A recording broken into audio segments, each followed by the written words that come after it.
About the president's phrasing about ISIS or ISIL being contained. I know that he was specifically talking about the Iraq-Syria battlefield, but he made the comment after the terrorist attack against the Russian airliner, after the suicide bombings in Beirut. If this is what ISIS looks like contained, I shudder to think what ISIS looks like uncontained.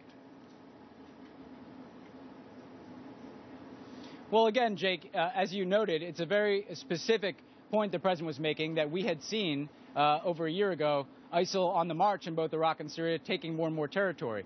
What we've been able to do is stop that advance and reclaim territory, going on the offense with our partners on the ground, most recently taking the strategic town of Sinjar, which cuts off the supply line between Raqqa in Syria and Mosul in Iraq. So we've made advances that are very important because that shrinks the space where ISIL can operate and puts pressure on their safe haven. But we see this as a group with global ambitions, and we have to be one step ahead of ISIL every time that we can.